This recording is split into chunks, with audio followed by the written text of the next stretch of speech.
All right. Starting another episode of Write Once, Read Many.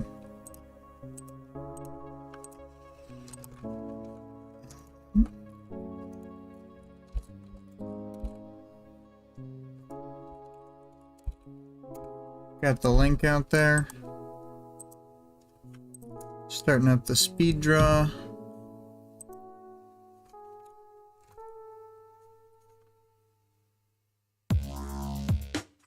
Alright, worried that my cast page isn't working. Okay, there it is. Well, I see Greg and Vale. I'm hoping that my cast was not interrupted just then, but maybe it was. Either way.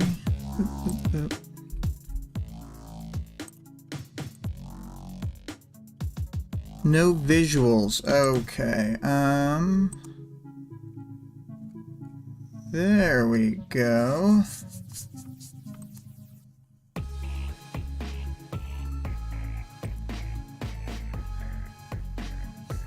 Alright, 2 + 4 × 5 is driving. Vale says, did I get quickly here enough to hear the team setting up behind the scenes? Yeah, pretty much.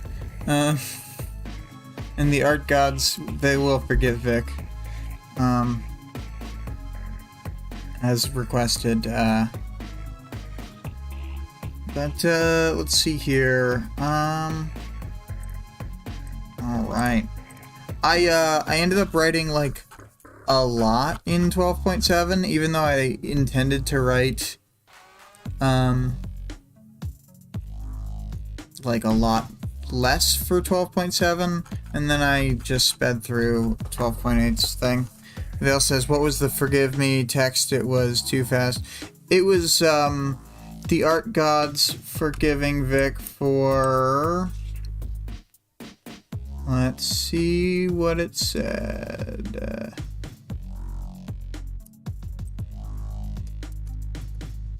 Boop.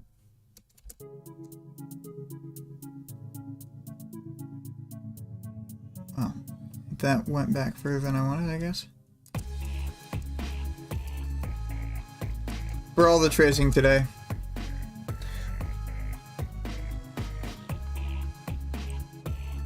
But I'm just gonna give us our picture. It's Forest Drag's mannequin. I think I gotta open the door. I think the dog wants in.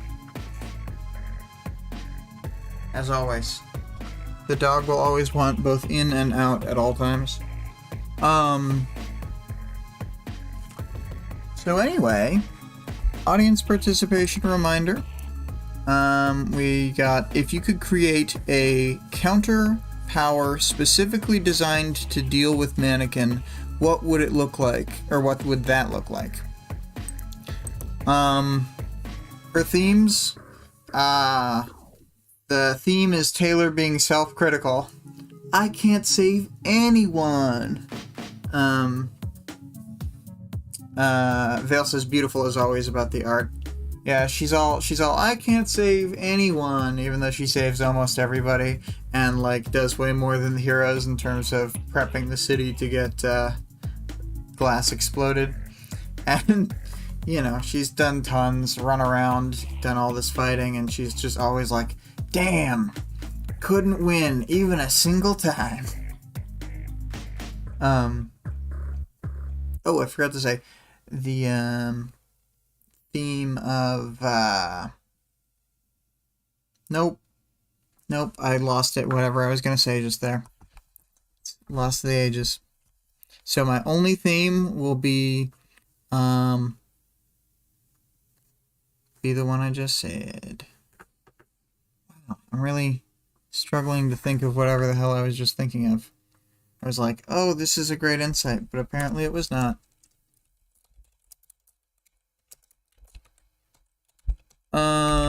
And then, anyway, so moving on to 12.7, it's a fight scene. A whole chapter fight scene. But it's pretty high stakes, and we have Dinah odds from a vaguely worded question that suggests that fighting any of the members of the Nine will be quite dangerous for any of the members of our home team. The chapter begins with Mannequin lunging right for her. As a reminder, he's got blades in his hands and feet. He's like Esme Squalor in Hostile Hospital. Bladed heels are in. You know, that kind of thing. And then Mannequin is flailing his ass around the battlefield in super efficient ways that have his blade arms like flying right for Skitter. He's able to extend and retract the chains to play with his effective reach and arc momentum so that he can attack from a distance with like super hard hits. And Skitter barely parries his first hit, and he uses the momentum to become a whirling bladed top. After Skitter has already jumped out of the way of a blade arm, he feints like he's falling over, then does a sort of leaping kick that successfully stabs Skitter. Good thing she's got that sturdy costume with the knife proofing and the armor panels. She just gets punched really hard by a bladed arm and then uppercutted off her feet and thrown onto her back. No big deal. Not nearly. No, I mean, I'm sure it hurts a lot, but compared to being completely gutted, she does decently. So Skitter tries to scramble away under the cover of a bug pile, but Mannequin can walk super fast, and he knocks her over, then grabs her by the hair, and he goes for the same kill move that he used on that gray-haired doctor. It's not even original. What with the retracting blade and the throat slicing and all that. So, using her super brain, Skitter has the mental speed to come up with and start enacting a plan in the amount of time it takes for the blade to be drawn across her neck zone. And her plan involves pretending she's dead and then drifting all her bugs to the ground like they're just losing power as she dies. She makes fake choking and dying noises for a moment, which are just real choking noises and pain from having the blade drawn across. And then, you know, because even though she's wearing this cut-proof mask, she's still got, like, a big pressure, like, pressing in from the outside and stuff. On the ground, playing dead, she thinks, I wish they hadn't seen that. How embarrassing. Or something like that. And then she thinks a moment on how Mannequin perceives the world not using traditional sight, but gives up thinking about how he sees, since she already more or less knows that he can see even really small objects like a hovering bug, but still can't tell that she wasn't bleeding after he failed to cut her. So she has a good idea of what his capabilities are, even if she has no ideas like how that is accomplished. And you know, I thought about it. I couldn't come up with anything that like I know about that would be like that unless he's like shooting out a bunch of lasers like sound camera style. But I don't think he's doing that. So he might just have some Tinker Tech way of seeing small things that we just, you know, is not a real thing. But Mannequin is busy building up the hype for his attack. He's sharpening his blades, all menacing, and if someone makes a noise, he turns his face and sort of faces toward them. While this is happening, I get the impression that not that much time passes, and Skitter is still able to brain her way through a bunch of thoughts, and gets a plan together both to get a plan together and to get in the right frame of mind to fight.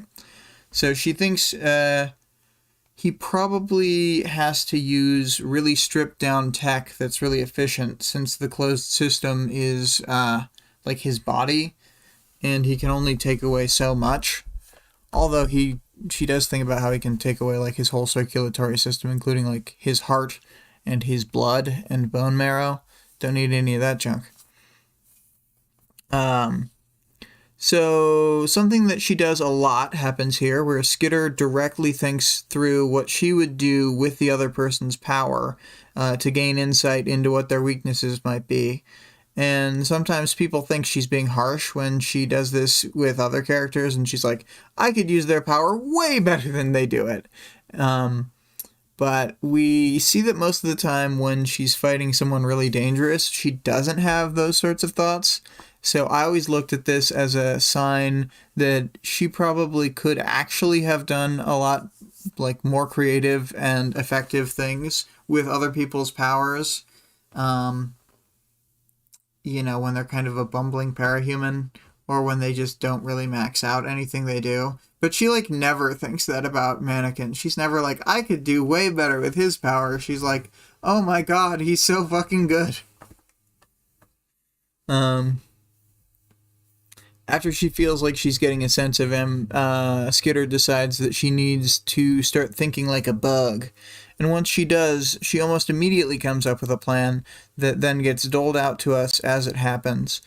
And we know that she needs to buy at least 2 minutes, and it's an extension of her grab supplies from my base with bugs plan that she did in 12.6. As she starts to enact her plan, moving all the bugs near her base inside to grab stuff, she's making mental notes of things that she needs to update or set up.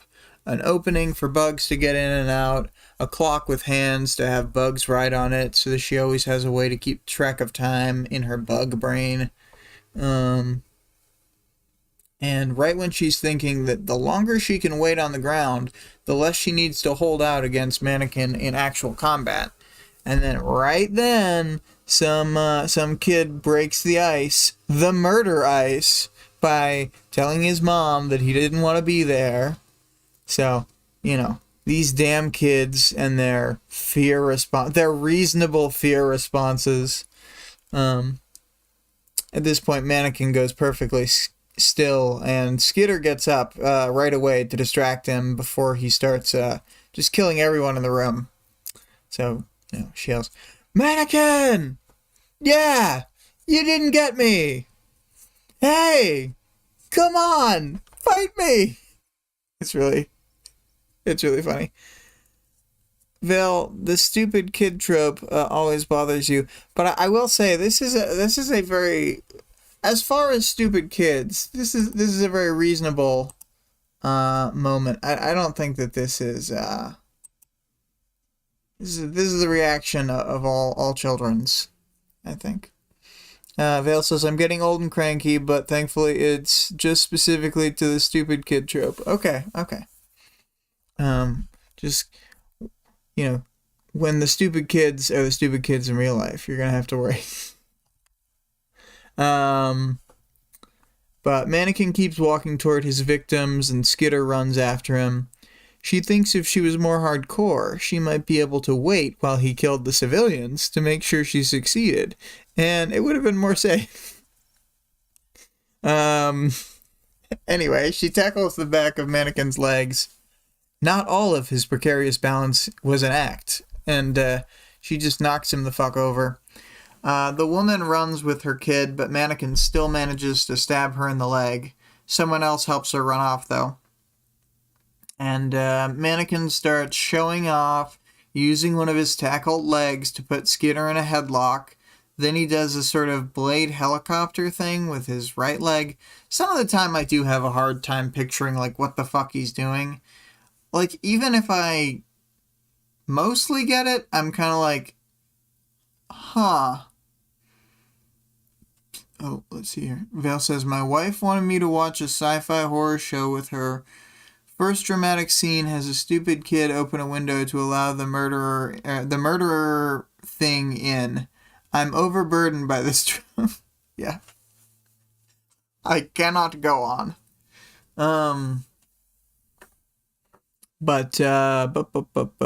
Yeah, so he is whirling the blades on his right leg, and then what are we doing?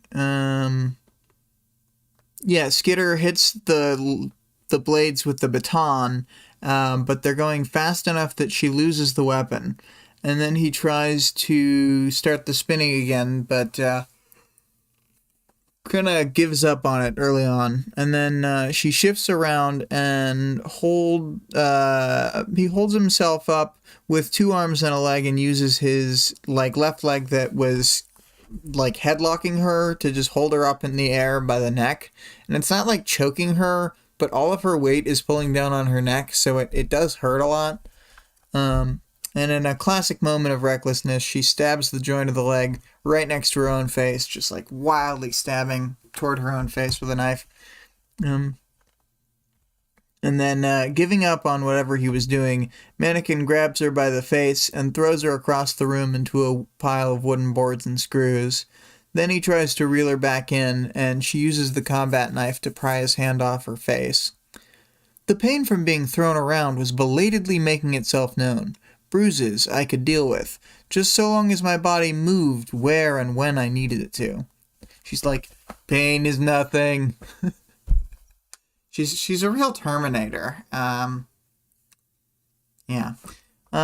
Skitter's having a hard time gauging how much time is passing in the battle and how much time she'll need, but we're reminded that she's waiting on supplies to get here for the secret plan that we're still waiting to see.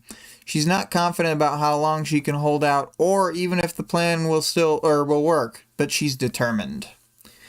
There was nothing I could do about his past. Whoever he had been before, he was a monster now. I had to pull out all the stops to try and stop him from hurting anyone else. Yeah, she does. I skipped over it a little bit, but she thinks through, like, who did he used to be? Deciding the time is right, she swamps him with all the bugs that she has nearby, and he seems to be completely unaffected by this, and an advantage of this is that Skitter now has complete awareness of his movements. She dodges a hit, then takes a glancing blow that sort of sends her back, but doesn't hurt her that much, and bugs are getting into his, like, apertures and such. Pull this quote too. I managed to get bugs into the mechanisms, lodging their bodies inside the finer workings, or killing one another to spill ichor and their bodily contents onto anything that felt sensitive. She's, like, brutal and ruthless. Like, she's putting the bugs in there so that she can grind up their corpses and use their blood. Man.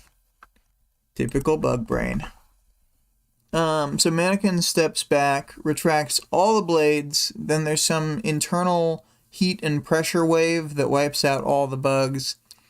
Moving on to stalling plan number 2, she searches for her baton. When she finds it, she starts moving it to her with bugs.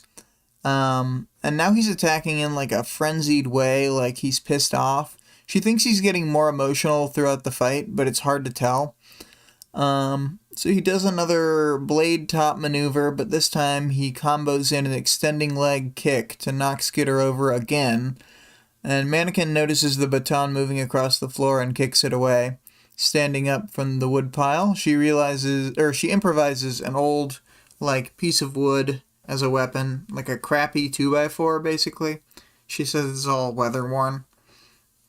So, Mannequin pretends like he's going to do the blade sharpening thing again, then breaks the cycle super early to twin stab his arms at her, and she wood clubs the blades so they don't hit dead on, but she still gets hit hard in the armor, and then he finds that the points are actually stuck in her armor, so rather than, like, retracting his arms or whatever, he just throws her across the room with his 2 arms.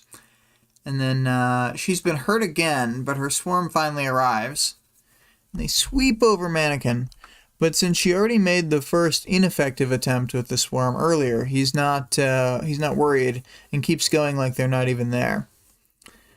She got the swarm flying in complex movements around Mannequin to the point that he stops to consider what's happening.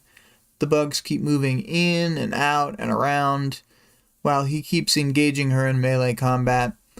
And when he manages to kick her in the stomach, she almost pukes. I didn't have a lot to say about that sequence of events, except that I thought that it is realistic. If you've ever been hit really hard, yeah, it's a lot of hits can make you want to puke. The reveal finally happens. Skitter used string shot. She was influenced heavily by Pokemon, and her favorite was Caterpie. And she had to come up with a complex method to do her own version, though. She has a bunch of spiders being carried by a bunch of flying insects. They're all paired up, and they're shooting out dragline silk, and they're building like layers and layers of the stuff, making like pass after pass, putting it down, and then Mannequin's still able to walk around, but he tries to retract the blade on his arm, and it catches. So he like snakes out his arm at her, but she dodges it and grabs, or I guess both his arms at her. She dodges one arm and grabs the other, and then she's like holding it taut so the chain can't come in, and then she focuses all her web production on the chain arm, and then she even directly drops spiders onto it to just apply web onto the surface of the chain. So, yeah, she's sort of hampering him as much as possible. He has to try a few things before Skitter lets go of the arm. Tries to wiggle to grab her and spikes out the blades randomly, then sends out like a big whiplash down the chain, which she's finally forced to drop the hand to avoid the whiplash. And he's starting to have even more mobility problems due to the webs. She's slowing down due to the pain too, though, so it's kind of mirrored on both sides in a way. And she gets knocked over again, but this just means that she gets to cover the other arm in spiders and silk glue and stuff. So, seemingly the moment that he realizes what's happening, Mannequin changes tactics and slices two civilians down. His arm isn't even able to retract anymore, and he seems to notice the silk being dropped by the formation flying. Skitter thinks she should quip here, but she's too hurt to think of anything good. So, there's a bit where he's spinning, about to cut the stuff out of the air, and then he goes for the civilians again, and Skitter deploys the second half of her big swarm from the lair. She throws all the loose costume pieces at him. Let me see, it says kind of what they are.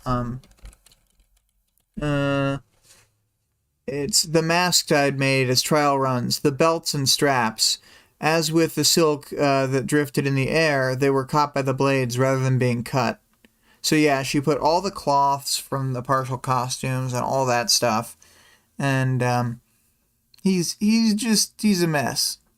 And then, let's see here.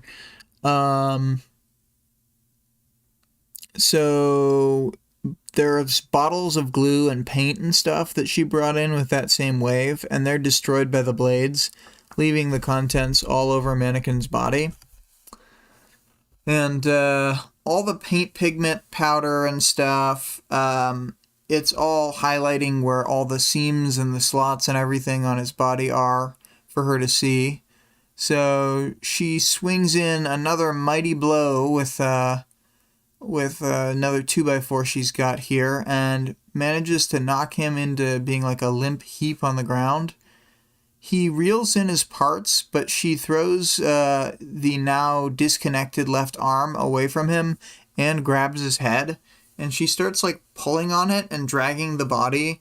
Then his torso starts reeling in the chain on the head. And Forrest appears.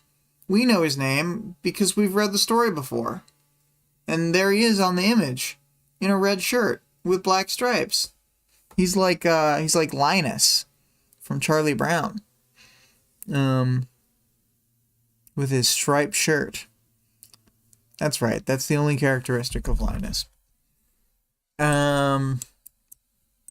So, with his help, they're able to haul on the chain and drag Mannequin, and they get the head to a metal frame that clearly used to hold stuff, and Skitter wraps the head and the chain into like a shitty knot on the bars, and So Skitter goes for a cinder block, but then has to start running away from Mannequin as he starts toward her. And his movements are hampered, but he's still like very dangerous to be near. So he's trying to crawl he's also on the side, trying to crawl the disconnected left arm back to himself and connect it to the chain again. He's trying to be all sneaky about it, but Skitter notices because bugs, and then sends the web swarm over for it. So, Mannequin is getting like really pissed, and he takes out the Nanothorn knife that he stole from Armsmaster, and she recognizes the blur, and it's kind of like in it's like there's a scene in a show that probably most people haven't seen called Crazy Ex-Girlfriend, where somebody pulls out a knife and then they realize that they've just pulled out a weapon in like what was up to then a very childish fight, and he's like, whoa, whoa, whoa, and he just like, everybody is like, put that down. What the fuck is wrong with you? And that feels like the energy Skitter's got going on here, where it's just like, whoa, I know you were trying to stab me, but put the Nanothorn away. Anyway, I just got like weirdly similar vibes between these two very, very different things. Anyway. She knows that it was the same effect that Armsmaster used in the Leviathan fight. Mannequin kind of using oh yeah, I said that he's using advanced movement tactics like you have to use to win getting over it. He's launching his left arm that's disconnected from everything by pointing the blade the correct direction, then quickly stabbing the blade out to launch the arm at the correct angle. But Skitter goes into full retreat at this point because of the Nanothorn knife. It's just too dangerous to be around. And sound rings out from across the room as Forrest is using the cinder block to smash down on Mannequin's head. Once Mannequin changes direction and goes for him, though, he drops the cinder block instead of continuing to smash down. I like the idea, the fact that it falls and still hits the head again. He just sort of like casually gets in one last little drop on it. But he got out of there at the right time, because Mannequin stops for the head, and instead of running after him, and then he examines it, and he decides to leave it behind, drops it on the floor. He starts going for his arm, but Skitter scoops it up with the web swarm and attaches it to the ceiling. And then he sort of tries to move in on her one last time, but his movements are worse than ever, and he just falls the fuck over. "Want to keep going?" I asked his fallen form, my heart in my throat. So Mannequin decides that it's time to leave, and no one decides to stop him. He wags his disapproving finger as he leaves, though. So Skitter hurts all over. She's exhausted. All kinds. Charlotte comes over and helps her stand up. The mannequin head had a tiny black fluid drop escaping from it, and she realizes that like its internal systems were unsealed and it was exposed to the outside, and you know, from Mannequin's point of view, unacceptable. Just build a new one at this point. So Skitter apologizes to the old woman for not saving her, and she tells people to put the arm and the head in the ocean, then tells them she's going to go and monitor the area with her bugs. Then the last line of the chapter is, "I'd won, so to speak." So, you know, she feels terrible about this victory, but I gotta say, I think she does pretty good. For final chapter thoughts, this chapter is long relative to the chapters surrounding it, but it's able to fit what I think is an iconic fight scene from this book into a single chapter. Vale says the lack of awareness Taylor has is quite a character beat. Yeah, these two chapters, her like lack of self-awareness is incredible. It's huge. Let's see here. I'm gonna take a moment to take a sip of water and stuff.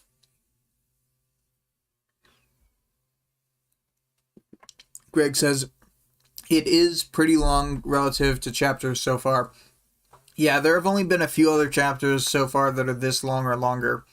And the longest chapter so far is, I think, in the audiobook, only 3 or 4 minutes longer than this one. So it's pretty much equivalently, yeah, as big as the biggest ones.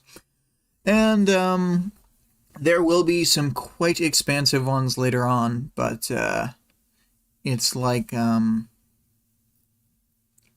an overall arc of the whole book, like slowly, steadily climbing an average word count, but the actual individual chapters kind of staccato about. What else? I'm gonna talk about it more next week, but like this arc, the amount of stuff that she's done with her bugs, like, is so much more than any other arc, like, to this point. Because she does do some impressive stuff previously, but if you think of like the run through the city before Shatterbird, the mannequin fight, even gathering the supplies from her headquarters, all of that is like so impressive. I don't know. Vale says, I completely adore that Wildbow does so much character work with such a high action chapter. Yeah, that's kind of the thing too, is I still felt like I felt both like I wasn't summarizing very well in terms of not getting through the fight very quickly, and I felt like I was still missing tons of stuff because I felt like it was super dense as a chapter. There's a lot going on. She's constantly getting like characterized both through the way that she thinks about her own like perceived failure and through the way that she thinks about Mannequin, and like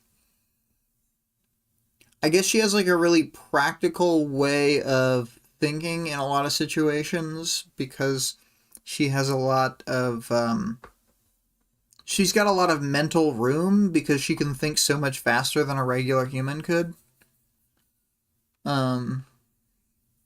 Anyway. What else about the chapter? I just love that this is the first time she wraps somebody up in spider webs because she's going to get way into the webbing. Vale says, it's one of many chapters or scenes that made me fall in love with the writing, but definitely up there for early chapters. Yeah, it's kind of like I had described last week.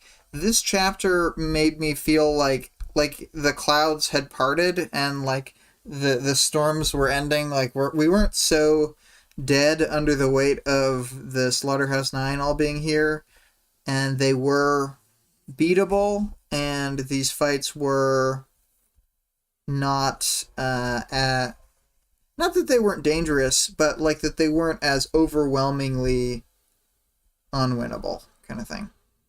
Because, I don't know, I think they did a really good job in the back half of 11 of selling me on the villains being so strong, and then, like, for her to win this fight, and it was, like, this incredibly tough victory, but, like, it's a pretty... I don't think that he could have, like, stayed and kept fighting her, so it was a pretty solid victory as far as I'm concerned. Vale says, villains using reputation as a weapon. What kind of villain group would ever do such a thing? Yeah. Well, I was going to talk about it too. His mannequins, his, like, the weird way he acts, like, his self-assuredness is part of the scariness that gives him that, like, factor that makes people hesitate. But it's also how Taylor is able to bait him into a bunch of stuff. So, like, it's both good and bad, and I don't know. It's a cool, an interesting dynamic to sit with. Any other final chapter thoughts, Vale? You've got a lot of thoughts usually, and I feel like this chapter we Wasn't as much back and forth on the back half. Which is fine. This is not a pressure that you have to perform. Just, you know. I wish Taylor didn't learn to treat threats nonchalantly as one of her lessons. Um. Hmm. Can you expand on that? Like a time it burned her or something? Like, I'm trying to think future stuff where she sort of. I know that it does, like, Flechette gets the drop on her at one point because of that. Yeah, okay. Yeah, never mind. We were thinking of the same thing. But that's the only instance I can think of. Hmm. Overall, I think that Taylor uses it to good effect. Despite that. Hmm. Hmm. Hmm. Hmm. Hmm. Well, I think I'm going to move on to 12.8. I'm going to take another little moment to myself here, though. Just a little break. It's harder when I'm talking for so long by myself and I don't have. Maybe I should get like a tiny intermission music to play when I want to be able to just sit for a second.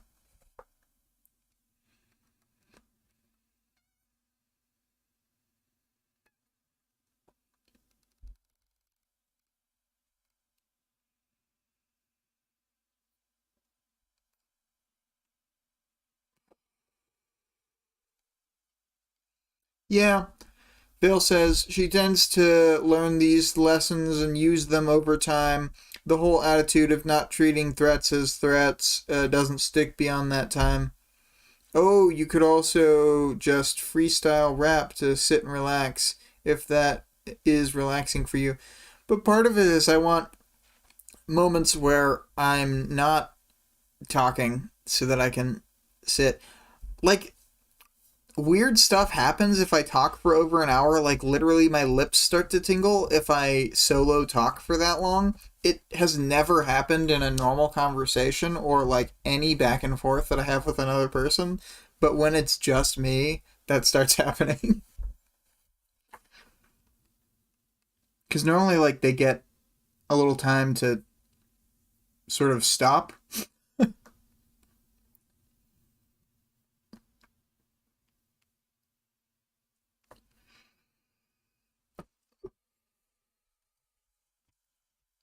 For something interesting, we'll rewatch the speed draw.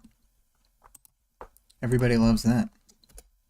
Oh my god. Or we'll accidentally reveal the next speed draw.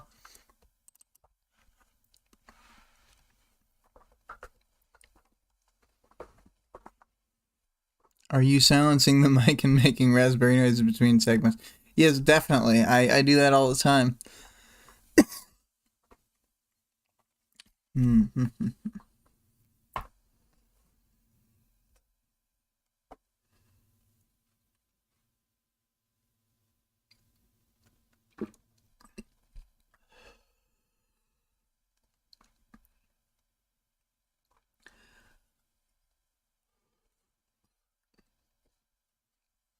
I'm glad we figured it out together as a team, Vale.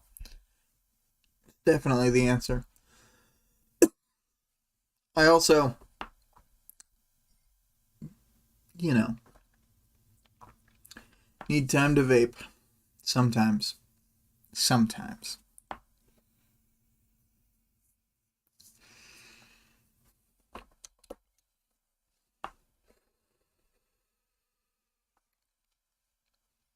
Okay. So, 12.8. This one is going to be me practicing my summarizing skills, as I did not have a lot of time left, since I took a million years writing the first chapter's thing. I literally spent like 4 hours on it. It took me way longer than it needed to. A lot of times I'm like kind of messing around while I'm writing because I can't focus. This time I was like literally focused that whole time, and it still took me all that time to write just that you heard. Wasn't even that much. It's ridiculous. But anyway, it's the next morning And Taylor has slept in, which in this case means she might have gotten 4 hours of sleep. I think she just means that she didn't wake up at her normal time. But when you go to bed super late, like, the sleeping should be based on the number of hours of sleep you need, not waking up at exactly the same time. But whatever. So she'd been too tired to fall asleep, and she kept checking and rechecking her territory. Then whenever she was about to actually fall asleep, she'd feel pain from one of her injuries and wake up again. So she's worried that she'll have too little sleep and get herself killed in a fight, but doesn't feel like the extra hour of sleep was actually, like, helped her. So she's simultaneously, like, kicking herself for sleeping too much and for not sleeping too much. It's very, it's very bizarre. And Vale says, you do these great on your own, but it does speak to the idea of having a partner working with you being valuable. It has to get much more tiring doing this all on your own. Yes, indeed. Indeed. Then you said, yeah, Taylor from early on likes to get up at 6 a.m. to run. She fell asleep at 5 a.m., but this is no excuse. Yeah. She's, like, really specific on that, like, being part of her daily rhythm. And if it's not, she's really thrown off. And she'll, like, mention it throughout different parts of the book.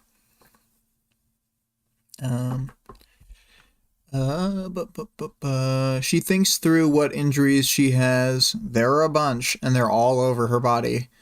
Like her ribs, her, I know that she was, like, grabbed on the face. She was thrown onto her back. Like, her legs and arms got, like, winged around a lot. But, yeah. She gets into the bathroom, and it's filled with glass. She uses, like, a shirt and uses it to scrub up enough glass out of the shower that she can get in there. And the water is super cold in the shower, not warming up over time. So you can tell this is going to be a great morning for her. She gets in, takes the cold shower, and she gets herself ready and thinks about how none of her tech works now. No phone, no laptop, no way to get news. So she goes downstairs, and Sierra and Charlotte stop talking as she arrives, which clearly, like, perturbs her, even though she doesn't exactly spell it out. When she checks the cupboards, all the food is wrecked from glass shards. She looks over and the two of them look away from her. I hated this. Hated feeling flawed. Knowing they saw me that way. Being bruised, sore, and stiff. I was visibly mortal to them. She feels embarrassed, like she wasn't a badass enough, and they're not going to respect her now. I find this part, like, really funny, and it's like, I think Vic said it last week, but maybe 2 weeks ago, about how Taylor sees herself as, like, completely separated from normal people now. I think had to have been last week, because it was probably in relation to the medical crisis in 12.6. Not having a complete breakfast? Weak! Yeah. Thank you, Greg. But yeah, she was talking about how Taylor is just, like, completely apart from other people now and sees herself as, like above other people, essentially. And, I mean, I think we see that here from, she's like, I was visibly mortal. Vale says, the bruises are a badge of honor. Everyone looking at her is in awe of this amazing person who just saved them. Yeah, I think that she just can't get that necessarily, because she has such a negative self-image, that she'll find any way to, not accept love, accept, praise. Yeah. Character beats. Yes, Vale. So, she sends Charlotte to go to Regent for news of Tattletale and her dad. And she tells Sierra to get a box of supplies for the propane stove to make food, and then use the box to move around cleaning supplies and so forth. When Taylor starts cleaning up, Sierra is surprised. Taylor just asks her what happened at the hospital, moves on from it. And at first no one listened, and then Battery showed up and said the same thing that Sierra was saying. And then they all got in gear to take measures before the explosion. Oh, Vale says, "Oh, Mannequin gave her some serious character beats. There, I got a pun in. Done." Yeah. He gave her a character beat down, more like. But you know, everybody at the hospital like got under mattresses and whatever, but you know, there's lots of glass in a hospital. There's tons of windows, and there's also most of the equipment has little glass panels on it, unless it's totally LCD. So,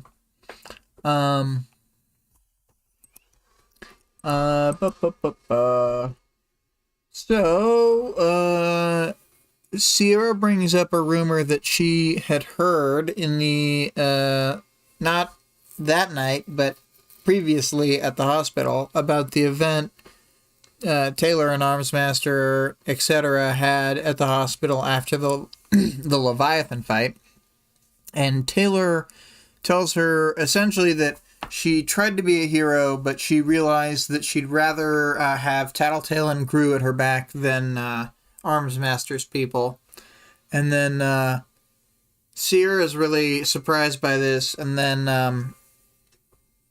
Taylor, in a really uncharitable and, like, in my opinion, inaccurate way, is just like, well, Mannequin was trying to recruit Armsmaster to be the 9th member, but I mean, like, his recruitment was more or less the same as Cherish just being like, and I kill Regent. I mean, recruit him.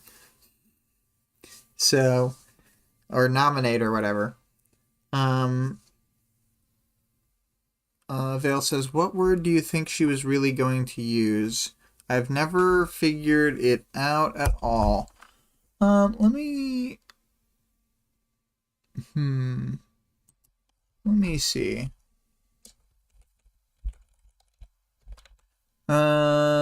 She says that you wanted to be a hero, but, couldn't. Taylor is a villain. Her one flaw is occasionally being uncharitable. No need to be harsh. Let's see here. Yeah, what could she be saying? So, that you betrayed your team, that you wanted to be a hero, but...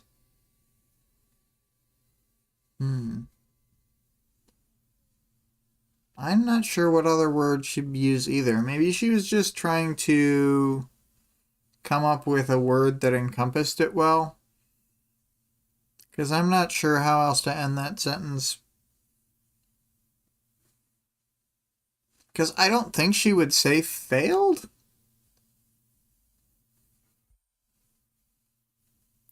Maybe she just, like, would say, like, the whole sentence of, like, but became a villain anyway. I'm not sure. Anyway, moving on. I could spend all day staring at that sentence and not figuring it out.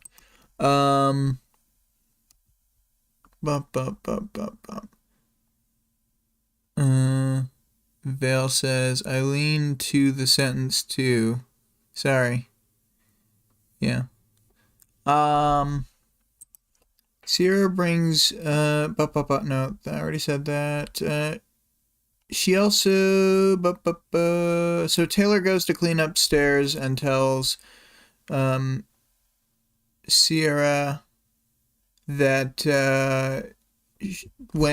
to come get her when food is ready. She's sweeping with the brooms and with the bugs, and she's also making sure to feed her spiders because she had taxed them a lot with her, like, many silk-based maneuvers last night, and she wants to recharge how much available spiderage she has. And she's distracted thinking about her dad and Tattletale and how she's not working to free Dinah. The usual stuff. Skidder, you've got company. Gru's arrived, and he's like, Christ, to Skidder, and nearly says her name. How dare he nearly say her name? Although I think Sierra does know her real name, question marks. It's still probably a bad idea to just go around saying it. So it's good that he catches himself. Your employee just informed me that you fought Mannequin last night. Are you suicidal? He's not that strong. So Gru yells at her about the odds, and she's like, I don't care about that, though. Which, I don't think that she connects the dots, but this probably makes her look a lot better to Sierra than, like, she realizes. The bit where she can't even fathom not jumping in to save her underlings, and, like, her expressing that aloud, essentially, like, and she's not, like, putting on a show. She just, for whatever reason, can't figure out that people would be, like, happy with her performance in that fight. It's bonkers.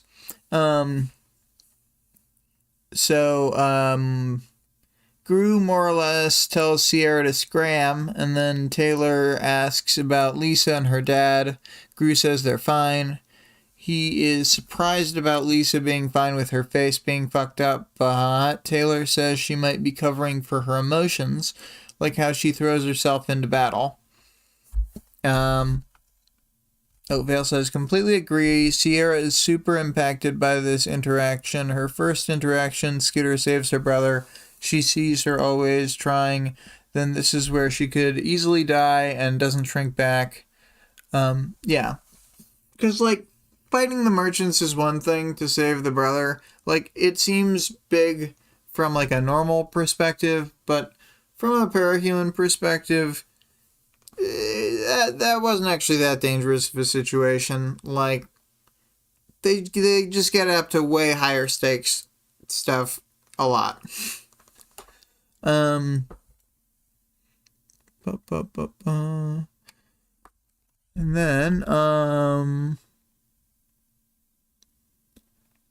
so Gru says that Taylor seems to have a good read on Lisa and Rachel and asks about himself. She's basically like, those are the only two people I can read. And he bugs her about not getting enough sleep, then asks why she chose to reject Hooked Wolf's offer. And this part I really was getting down to, just raw bones as far as outlining. I've skipped over a lot of individual dialogue at this point. So he's worried about her and says she's been un-Taylor-like lately. Something is happening outside, and Sierra is signaling her, so their conversation's cut off. There are 3 former ABB members who want to join the Bug Collective, which I just named it that during this doc. And they had thought before that she sounded weak, but then she fought Mannequin. We heard you took on Mannequin, the girl said. That's ballsy. Thanks, I said in my driest tone. And this goes on to say, and I guess I'll expand on this for sure. This goes on to say that essentially she was like, oh man, someone finally thanked me. And she feels like really relieved at this because she just feels again, she's unable to see when people are happy with her or would be impressed with her, and just feels like everyone hates like what she's doing and what happened, and is like really down on her. But and yet there are other times when she totally doesn't get that people won't trust her because she's like capital V villain labeled. she just has bad perception. But Vale says Charlotte and Sierra are friends now too, and you know Sierra knows Skitter saved her. Isn't this the second time she has that same thought, wondering why no one thanks her? First was back in Arc 6-ish range. Might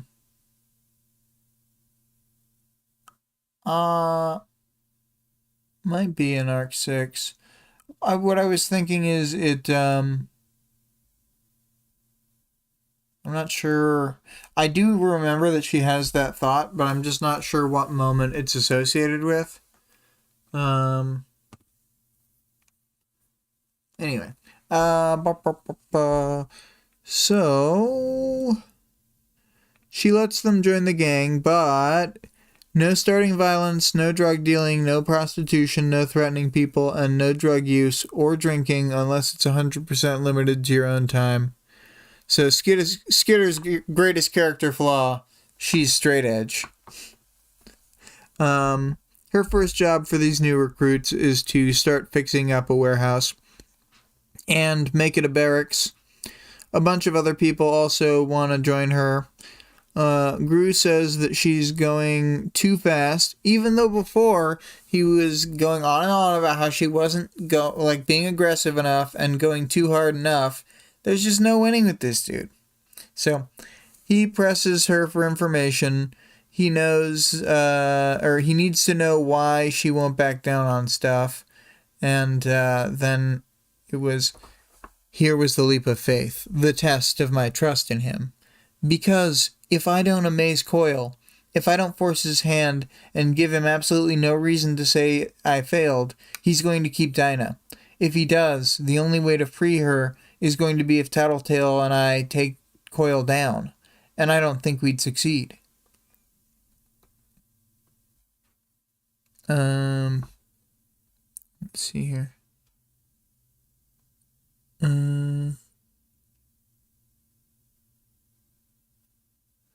Vale says the no prostitution thing is a bit awkward in this social setting. Probably didn't need to mention it. Well, I think she's mentioning it because in the last gang that they were in, they were part of a large-scale semi-forced prostitution operation. I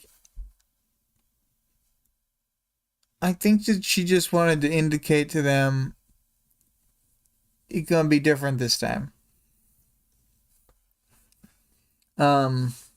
Anyway, though.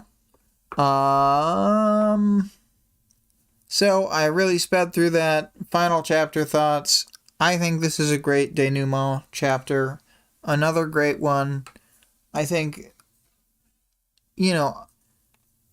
I like Arc 12 a lot. I think it's really solid, and this is just a great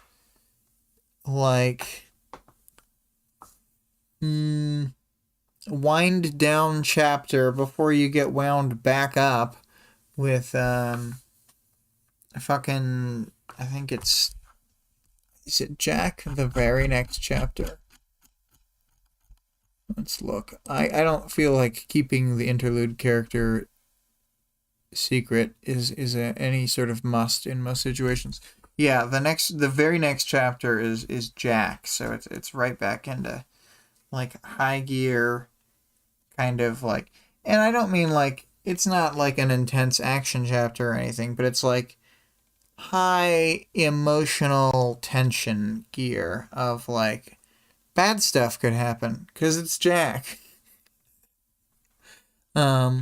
So it's good that we get a little downtime with 12.8 where we don't have to feel constantly edge of our seat. I do think it's crazy that Gru just won't give Taylor a break on anything. He's not being aggressive enough, going too fast. Make up your mind. What do you want? Recruiting too many people. And then later he's gonna be I don't know how to recruit people. How do you do that? Well, maybe I didn't have a phase where I refused to recruit people.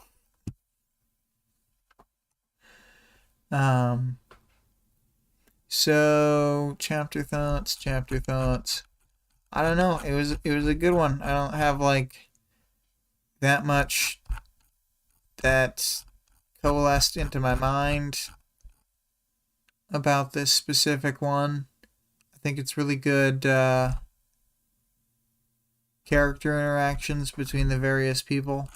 You know, Taylor, Brian, Charlotte, Sierra, these newbies, the ABB guys, and the unnamed O'Daly clan. Vale says, at this point in the story, the characters all feel completely real.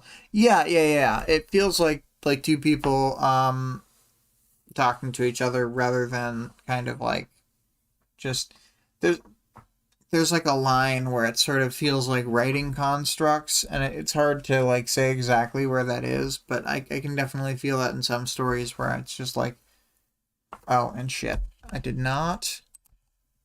That is my bad. I didn't show the second art. But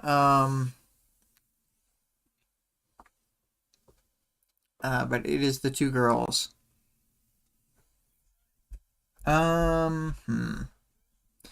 Well, I'm gonna talk about arc stuff overall, I guess, which I already kind of was. Yeah, just a great denouement. It's your classic type of a wrap up chapter where we see the aftermath of the battle. Moving on to characters. I felt like I had to pull out this Taylor quote because it's just so classic. I huffed out of breath, feeling pain in my chest with every movement. Then I smiled a little. She, like, when she causes pain or feels pain, she's pretty likely to smile compared to other situations.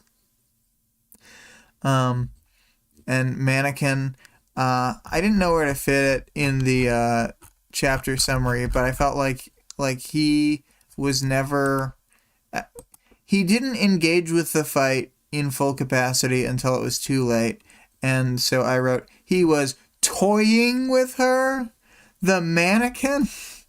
Anyway, yeah, he kind of gets pissed over the course of the fight. This is really like interesting to see someone who has like gone out of their way to separate themselves from the world still recognizably get flustered. And that I thought was pretty interesting. And this is the time to praise the art again, Vale. This is the time that it's totally appropriate to just say whatever, even if it's the same thing every time, whatever thing you want to say.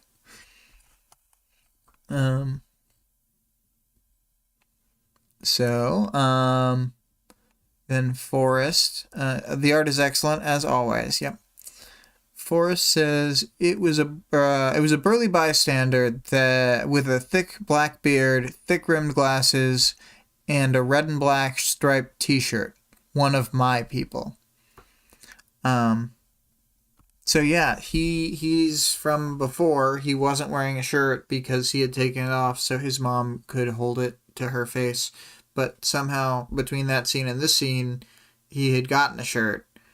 But yeah, he's like willing to fight in this deadly parahumans battle, and it's pretty cool. And I think he like makes the difference. Really, I don't think that she would have won without his assistance. Which, you know, she hardly ever has like unpowered henchmen or anything, but the few times she does, it's pretty successful. But she can't conscience putting them on the line because she thinks of them as like different from parahumans, like fundamentally. So yeah, Taylor's mentality toward like all parahumans' mentality toward non-parahumans is interesting, but like Taylor's especially, and then the protag of Ward, it for sure has like a really interesting relationship with that. But so Vale says, "Whew, thank you for making it socially acceptable to restate that." Yep. So Charlotte and Sierra are each going to get their character moment here, but they're both shown on screen. You got Charlotte on the left and Sierra on the right. Charlotte, I guess she would have seen Taylor fighting. She's the one who comes to pick her up off the ground.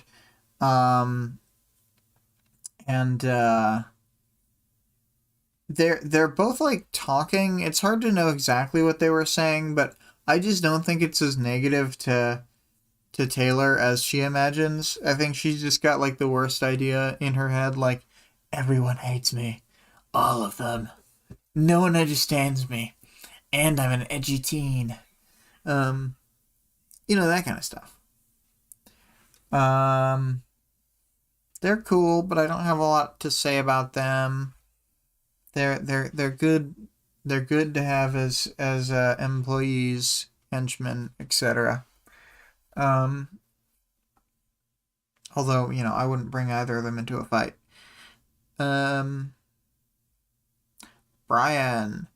So, again, Brian, you can never please this guy. He's always just like, you're always doing it wrong, Skitter.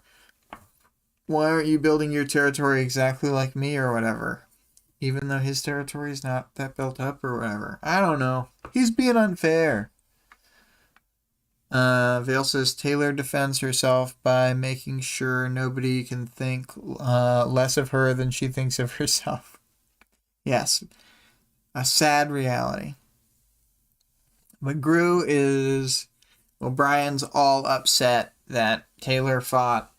She's being reckless, just like Tattletale. They're all being reckless.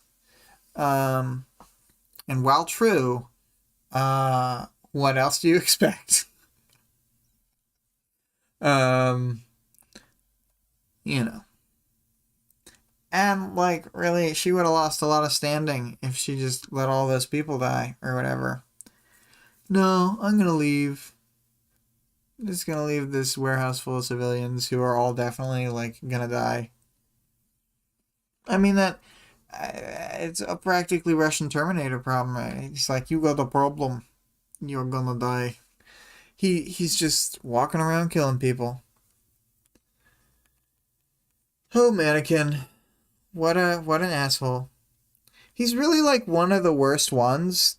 He's like specifically targets people who try to help other people. Like, what a dick. But moving on to the powers, knowledge, and world building. I just pulled some quotes. This one to remind myself that I thought it was interesting. She was comparing the Arms Master power to the Mannequin power, and yeah, they both have to deal with like tons of like highly tuned efficiency things on a micro scale. It's really cool and really weird, and it's like, yeah, I guess they are kind of similar. I never even would have necessarily thought about that specific parallel. But I also like his possible like distributed organs and stuff. And like I had the idea when I was just thinking about it, like maybe he has a sensory organ in each of his 4 limbs. That way you can't really cut them away without like getting rid of all of them, and that's how his left arm is able to maneuver and navigate without being close to the main body. Yeah, I don't know. Doesn't need to really ever be confirmed or denied, just a thought. And then we got some foreshadowing of the Seamerg, because we know that the Seamerg killed his family, and I just pulled out the quote here. Or maybe behind that hard shell, he was in the throes of mental anguish. Maybe he was spending every second of every day reliving that day he lost his family in his dreams to a nigh unstoppable, malignant force. You know, I mostly brought it for the malignant force part. She's definitely malignant. The Simurgh, she be tormenting us all. So then I thought this part was interesting where she had her bugs get stuff. It's fetch. I ordered my bugs as Mannequin lunged for me again. I didn't have a second thought to spare as far as telling them how. For now, I needed to survive. I think fights like this super push her power. Unlike the Echidna fight later, like pushes her power really far to the limits. And whenever she's pushing her power to the limits like this, I think she's like feeding into it. And so it's like, it's also a perpetuating cycle where like her power is willing to work harder for her the more she's like pushing it to its limits and giving it more new ideas and like data and stuff. So she doesn't need to decide how to do a thing, just to tell the bugs to do the thing. Behind him, the bugs moved in an almost kaleidoscopic pattern, slowly expanding outward from a center point, their arrangement symmetric. The swarm consisted of pairings of flying insects and arachnid. Every spider from my lair was clutching a bee, a wasp, or a larger dragonfly, who clutched the spider in turn. 1,000 pairs. Connecting to one another, these bugs quickly drew out 500 or more lines of webbing, mostly dragline silk. This net maintained enough of the sticky webbing to attach to him, draping over his artificial body and staying there. Vale says she really lucked out that they didn't dip everything in capsaicin. Yeah. And then we've got I like this line. I adjusted my posture. He was a tinker. That knife could be anything. And yes. It's a knife that shoots guns that shoots knives. Or it's just a knife that has an endless laser blade.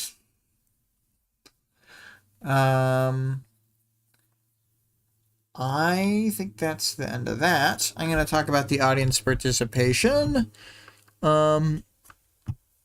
If you could create a counter power specifically designed to deal with Mannequin, what would that look like? And, Greg answered first, to deal with Mannequin. How about Flourish, a biokinetic shaker where he walks, plants grow tall and healthy. People feel reinvigorated and full of life. He can focus on something to juice it up, make them suddenly grow taller, stronger, faster. The focused effect tapers off if it's not reapplied, but wipes away the exhaustion and disease. Mannequin hates him with a fiery burning passion.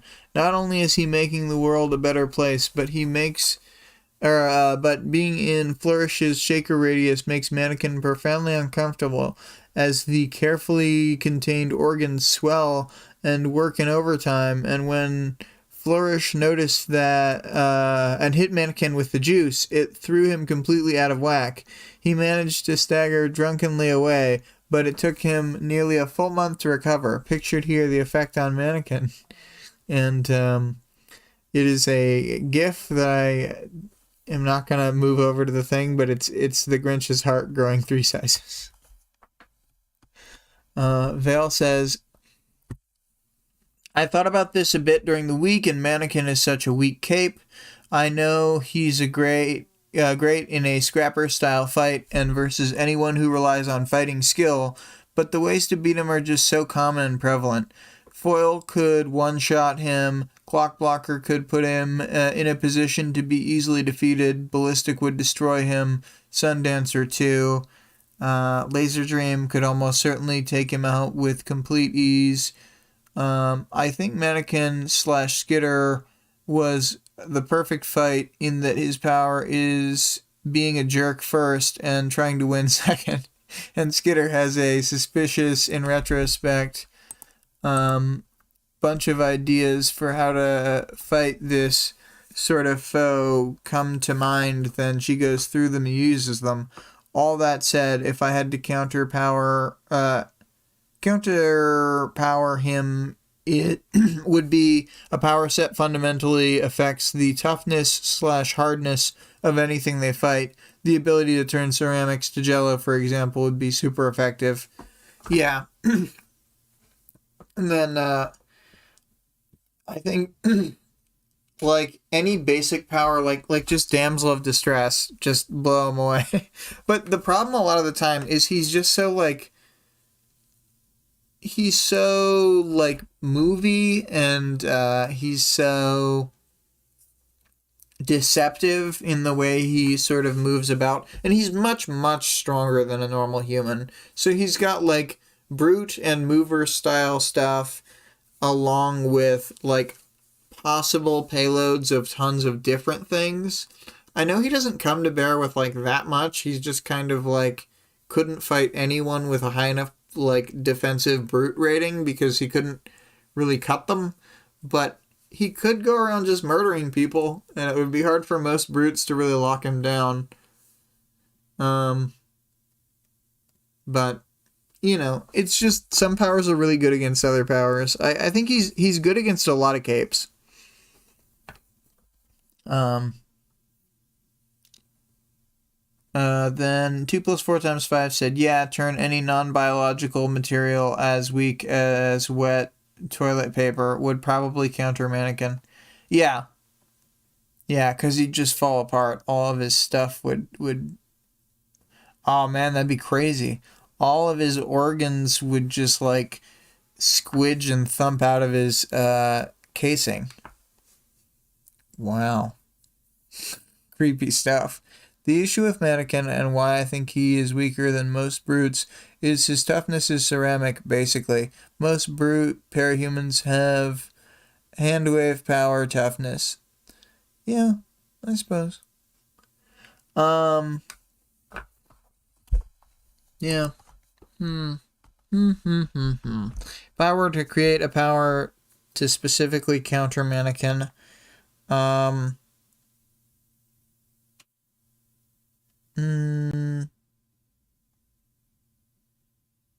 I think if there was a power like... Who's the guy in Ward who can send up like a flare, it comes down as like a wave of momentum that like pushes and buoys people along? Like anything that could push and buoy him up into the air and like hold him there. Like he couldn't like do anything. He could like sling his limbs around, I guess. Well, yeah, I guess it's not that good a counter. Never mind, that's not a great counter. My counter is I just use Foil's power to nail him. Or Flechette. Whoops.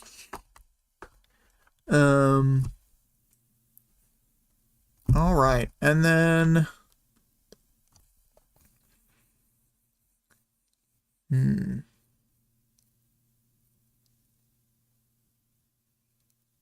If you had to trade out my next week's question, if you had to trade out Scrub for any of the other merchants, who would you pick to escape?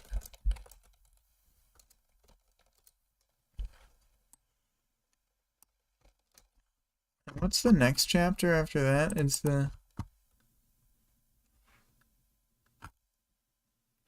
Oh, yeah, but that... So, audience participation, yeah. 12.x. Boop. And then...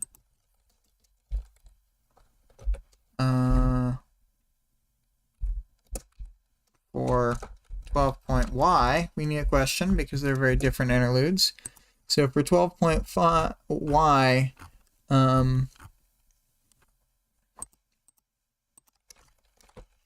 discuss your first read thoughts if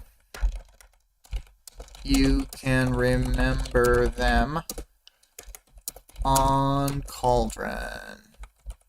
So to reiterate in non-stuttering speech, for 12.x, if you had to trade out Scrub for any of the other merchants, who would you pick to escape? And for 12.y, discuss your first read thoughts, if you can remember them, on Cauldron after this chapter.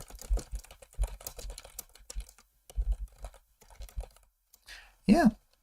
So 2 questiones there. And they're both in the chat already, so I won't forget. I think it's time to do the outro.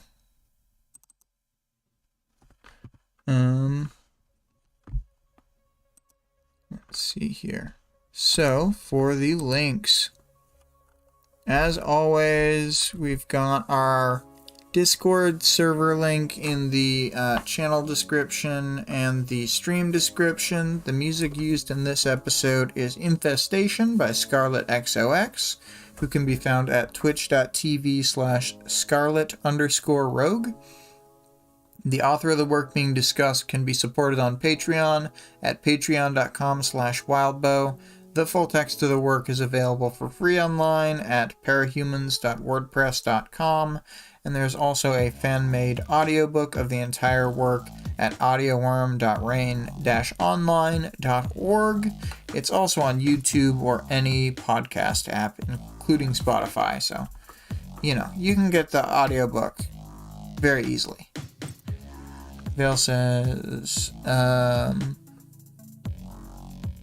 it was fun thinking about it, coming to the conclusion that he is pretty weak. Thanks as always, super fun. You had a friend reading for the first time. Are they keeping up? Curious. So none of my friends who are reading for the first time are keeping up. Cheers, says Greg.